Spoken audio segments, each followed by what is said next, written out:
Olá, pessoal! Dando continuidade aos nossos estudos sobre os contratualistas, agora é a vez do Locke. Então, eu já aviso para vocês que se alguém ficou angustiado com o Hobbes, o Leviatã, poder absoluto, um monstro, aquele que manda em tudo, calma, que o Locke provavelmente vai ser mais interessante para vocês. O nome do autor é John Locke, então, ele também é inglês. E aí vale aquela ideia que eu falei já desde o Maquiavel, que é muito importante o contexto do autor, para daí a gente perceber as modificações que esse contexto traz sobre o pensamento dele. As modificações trazidas para o pensamento do Locke, apesar de o Locke, assim como Hobbes, ser inglês, o Locke vive uma outra situação política, vem de uma outra formação, vem de uma outra ideia, e isso vai trazer muita consequência para o que o Locke vai falar sobre o governo. Então, para começar a historinha, né? O Locke também é do século XVII, né? Se bem que o Hobbes, da aula anterior, ele pegava a transição, século XVI e século XVII. O Locke já é do século XVII, ele já é de algumas décadas depois do Hobbes, e ele pega o surgimento de uma burguesia na Inglaterra que quer cada vez mais participação política, né, estou falando. E o Locke é dessa linha. O Locke também faz parte desse grupo chamado burguesia, também quer mais participação política, por isso ele já aparece como uma ideia oposta ou radicalmente oposta ao Hobbes. O Hobbes, vocês se lembram que é aquele autor absolutista, que defendia o poder do Leviatã. O Locke discorda disso. E a revolução importante na época do Locke, que também eu acho que vale a pena uma pesquisa paralela de vocês, se chama Revolução Gloriosa, de 1689. Se vocês são bons de datas, vocês já perceberam que a Revolução Gloriosa ela é exatamente um século antes da francesa. A Gloriosa é de 1689. E por que eu faço essa relação? Não é só uma coincidência de data, é porque a Revolução Gloriosa é a primeira grande revolução burguesa, que depois vai se refletir em outras. Vai ser a Revolução Americana, vai ter a Revolução Francesa, mas a primeira grande é a Gloriosa. E aí vale a pena uma pesquisa também de vocês, tá? Porque essa é uma revolução que marcou uma transformação na Inglaterra. Especialmente esse estilo de governo inglês, de ter um rei, um parlamento, um primeiro-ministro, é dessa época. Tá? A origem é dessa época a partir da Revolução Gloriosa. E o Locke, ele está de acordo com tudo isso. O Locke defendia essa transformação. Tanto que a grande obra do Locke é também de 1689, se chama, tem um nome um pouquinho maior, né? Dois Tratados sobre o Governo Civil. E nesses dois tratados sobre o governo civil, ele traz toda essa transformação da Inglaterra, aprovando o que estava acontecendo no momento, aprovando a criação de um governo que divide funções, que não tem mais só o rei, que tem um rei e um primeiro-ministro.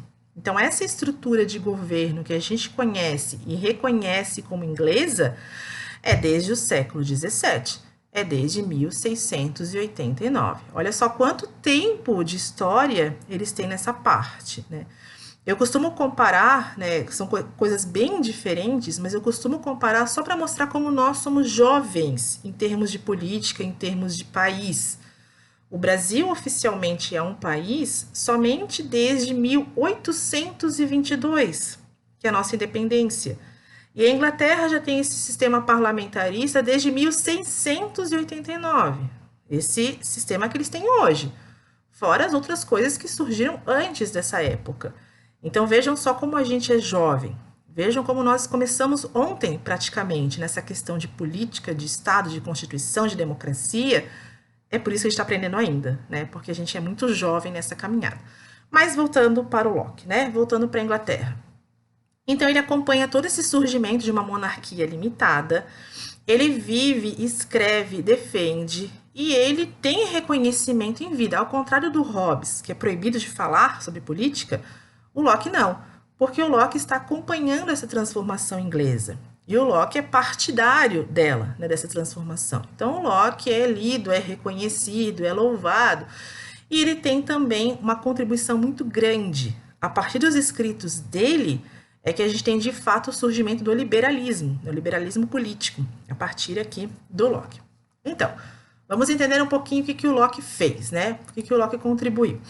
Primeira ideia, né? Primeira ideia que fica muito clara na questão do Locke é a defesa do anti-absolutismo. Ele é contra a monarquia absolutista, não contra a monarquia do tipo absolutista. Então, ele é contra o absolutismo, ele quer sim um governo que tenha funções diferentes, exercidas por pessoas diferentes, mas ele também é contratualista. Então, ele vai começar nessa historinha que o Hobbes também falava, né? O que é ser um contratualista? Ele também defende que o Estado é artificial. Tradução: o Estado é criado pelas pessoas, num certo momento lá do nosso passado. Aí ele volta lá para o estado de natureza para contar também a historinha na versão dele. Não é igual a historinha na versão do Hobbes, né? O Hobbes vê aquele panorama de o homem é o lobo do próprio homem, guerra de todos contra todos. O Locke discorda veementemente. Tudo parte da dedução dele, né? O Locke também usa um método dedutivo. Ele deduz o passado a partir do que ele enxerga do presente. E ele enxerga coisas diferentes do que o Hobbes enxergou. Então, quando ele volta lá para o estado de natureza, o ponto de partida dele é que o homem é bom. O homem não é mau, como o Hobbes definia. O homem é bom. E o homem só vai fazer algo errado ou ruim, né, porque ele não sabe, porque ele infringe alguma regra que nem existia na época, né? Exemplo. Para o Locke, no estado de natureza, já tinha propriedade. Propriedade não de cartório, porque não tinha cartório ainda, não tinha estado, mas a propriedade dada por Deus. Então, Deus distribuiu a terra aos homens, e esses homens tinham a terra conforme o seu trabalho. Há uma questão um pouco dúbia aí, né? A gente não consegue delimitar exatamente as fronteiras, por exemplo, porque eu acho que o meu trabalho vai até aqui, mas meu vizinho também acha que vai ter aqui, né? Como é que a gente decide isso? Não tem Estado. Se não tem Estado, não tem juiz. Não tem um advogado para eu contratar para me defender, porque não existem leis. Não tem lei, não tem governo, nada disso. Então, podia existir um certo conflito aí, né? De um vizinho com outro. Eu acho que vai até aqui, né? Mas até aqui é o meu. Então, poderia ter um probleminha aí. Por conta desse probleminha que poderia ter, é que o Hobbes fala que lá nesse passado, então as pessoas resolveram conversar, né? As mesmas etapas que o Hobbes fala, o Locke também fala, só que numa análise diferente. Então se reuniram para conversar, lembrando que os homens são dotados de razão, logicamente. Então se reuniram para conversar e para dizer, ó, gente, a coisa aqui tá legal, né? Tá legalzinha, mas pode melhorar. A gente pode melhorar definindo algumas regras. Vamos fazer? Vamos. Mas queremos melhorar, não piorar. Lembrando que, então, no estado de natureza, nesse local em que todas as pessoas são livres, não tem lei, essas coisas todas, já tem propriedade, ninguém tem a vida ameaçada, já tem liberdade, né? Então, a gente tem que manter essas coisas.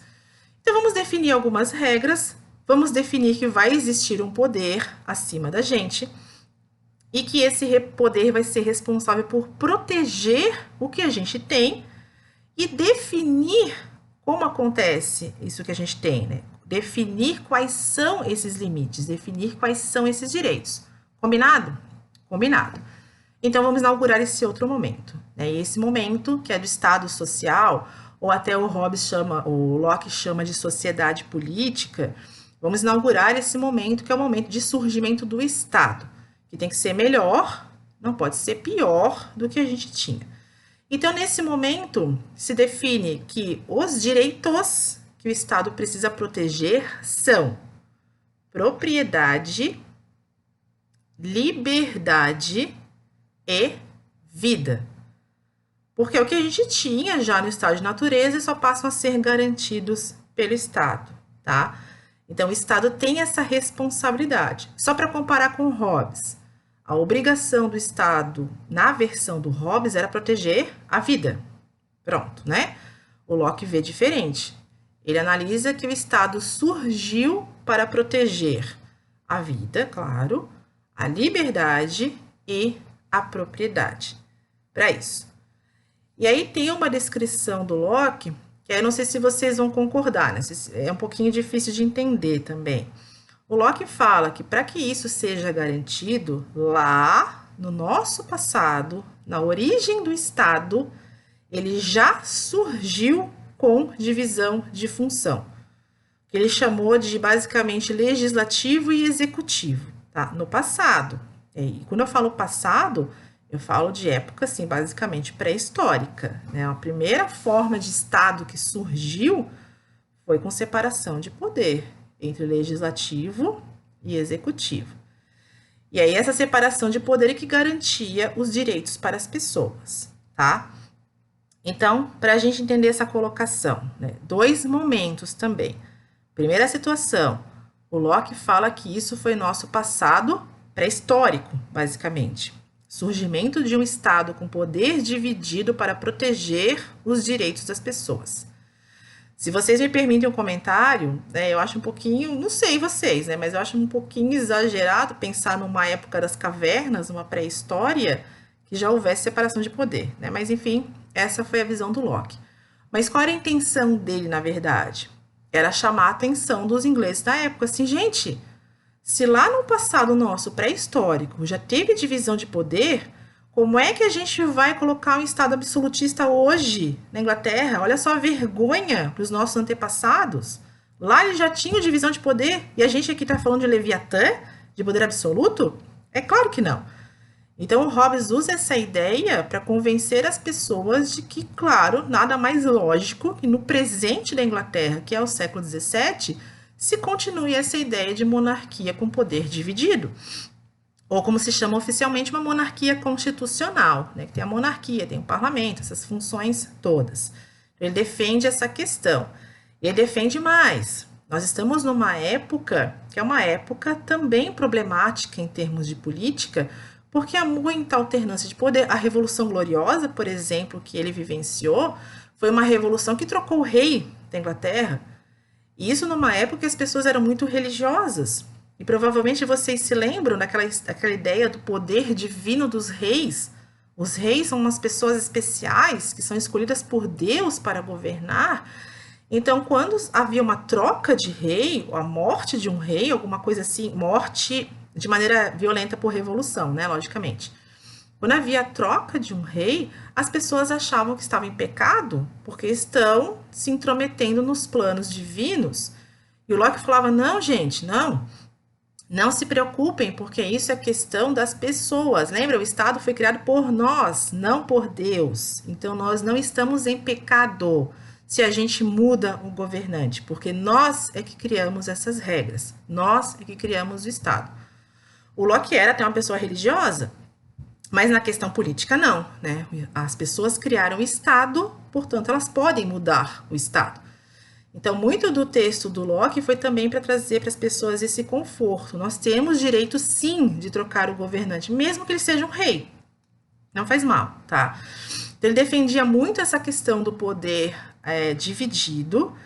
Ele traz essa... Também, como eu fiz com o Hobbes, a gente pode falar para o Locke. Assim, tem 2 questões interessantes aí. Uma questão muito interessante é a defesa para a atualidade dele, já no século XVII, de um poder dividido, de uma questão de um parlamento que atua, de um rei, né, dessas funções, para a proteção dos direitos. E para quem é do curso de Direito, né, os nossos alunos do curso de Direito, o Locke começa com essa história a falar dos direitos individuais. Então, no século XVII, ele faz essa defesa dos direitos civis, dos direitos individuais. É a época que surgem as constituições. O que significa uma constituição? É um conjunto de leis que está acima de todos, acima do rei, acima do parlamento, acima dos súditos, acima dos cidadãos. Esse momento, historicamente falando, juridicamente falando, politicamente falando, é um momento emblemático que tem toda essa novidade acontecendo. É na época do Locke. Então, o Locke é um autor fundamental para a gente estudar, investigar, ler um pouquinho mais, porque ele acompanha e defende isso, a criação e proteção dos direitos civis, dos direitos individuais para todos, independentemente da origem, da tradição, se é nobre, se não é, independentemente disso. Só um parênteses, tá? Quando eu falo vida, liberdade e propriedade, esse último direito que eu falo, a propriedade, pode ter um pouquinho de confusão na hora de entender. Não é que o Estado vai dar propriedade para as pessoas. O Estado vai proteger a propriedade de quem tem, tá? Então, esse é um direito civil, proteger a propriedade. Então, é muito importante o contexto do Locke, a importância do Locke é fundamental para esse surgimento de um constitucionalismo, surgimento das constituições, a defesa da limitação do poder do rei. Ótimo, excelente. Aí tem aquela outra parte. Mas será que tudo isso já começou a existir lá na nossa pré-história? Será que o Locke não forçou um pouquinho aí? Então, a gente tem, assim, duas situações que são situações complementares, aliás, complementares, mas são diferentes, né? São dois momentos, historicamente falando, diferentes, e aí a gente pode fazer a mesma avaliação que eu fiz lá com o Hobbes.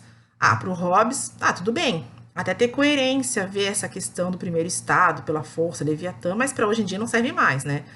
Agora, quando a gente fala do Locke, a gente pode falar também isso. Assim, as ideias do Locke são muito importantes, especialmente na atualidade, que a gente fala de direitos básicos sendo deixados de lado, né? Isso é muito importante. Mas será que lá no passado foi assim? Então, quando a gente analisa os autores, a gente pode fazer esse exercício, né? Será que aqui é melhor do que aquela parte lá que ele falou? Será que essa parte serve e hoje essa parte não serve mais? Então, esse é um exercício que vocês podem fazer também, tanto na leitura do autor, na pesquisa sobre o autor, e é o que eu recomendo que vocês sempre façam, tá? Então, percebam, essa é a última informação, percebam que todo mundo tem uma contribuição a dar, o Locke em especial. Então, para quem é do curso de Direito, para quem estuda Direito, o Locke é um autor fundamental, apesar de ser um pouquinho desconhecido, né? Relativamente desconhecido. Indico muito a leitura do livro dele, especialmente o segundo tratado sobre o governo civil, tá? Então, fica aí uma dica para vocês. Então, sobre o Locke era isso. Daqui a pouquinho vai vir mais informação, porque falta o nosso último contratualista. Então, até mais.